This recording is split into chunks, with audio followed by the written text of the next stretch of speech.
first video game experience? Oh man.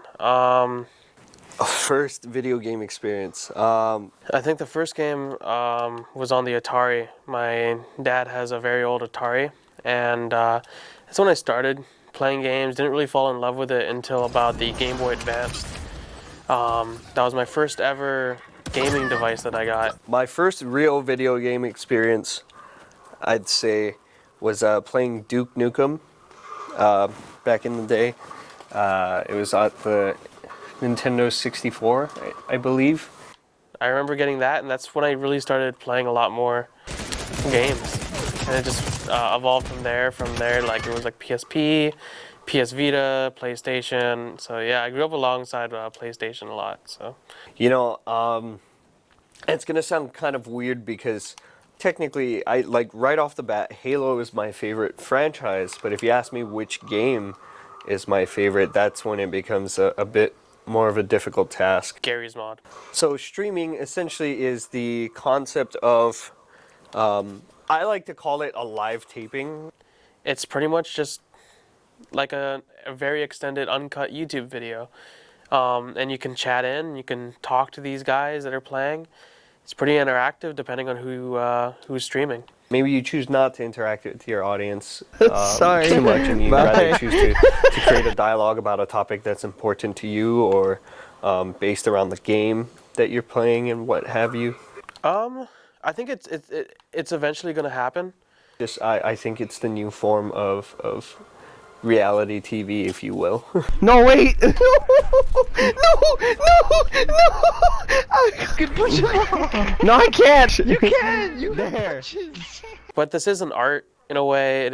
There is talent that goes into it, so it's, I think it has a place in it. Maybe not alongside, football, basketball, and stuff like that, but maybe alongside when it goes to like skateboarding. People still consider skateboarding not a sport. So I think it's in that ballpark of how people felt the first time. I think it deserves its own place among the idea of competitive sport. I'm not going to sit here and say that what I'm doing, where I'm pressing buttons and what have you, is the most important thing in the world, nor is it the most athletic thing. And I think that's the definitive moment, is just... You take it seriously, it can ruin it for some people. I think the gaming world is a mirror of the real world. This idea that the gaming world is perfect is flawed, because the truth is that, many of the issues we deal with in person, people deal with on video games. Like, some people are outcasts, and it sucks to think about, that people are outcasts, but it happens whether we like it or not, and I hope that one day it will eventually go away. But for now, it's still in our community, and this just helps with bringing people together from other sides of the world. The amount of friendships that come out of things like that, the community that is apparent in gaming, the fact that there are people who are willing to help you learn the game, people who are willing to make friends with you on the game. Some of these guys I've never met in my entire life, but I feel like I've known them because I've talked to them nearly every day for, the past 6, 7, 8, even 9 years.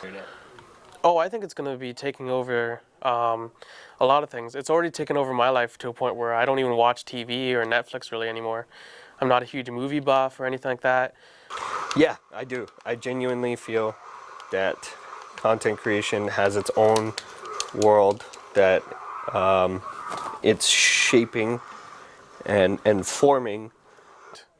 I think it's going to be pretty big, maybe not like completely replacing TV, because there's definitely a spot in the world for that.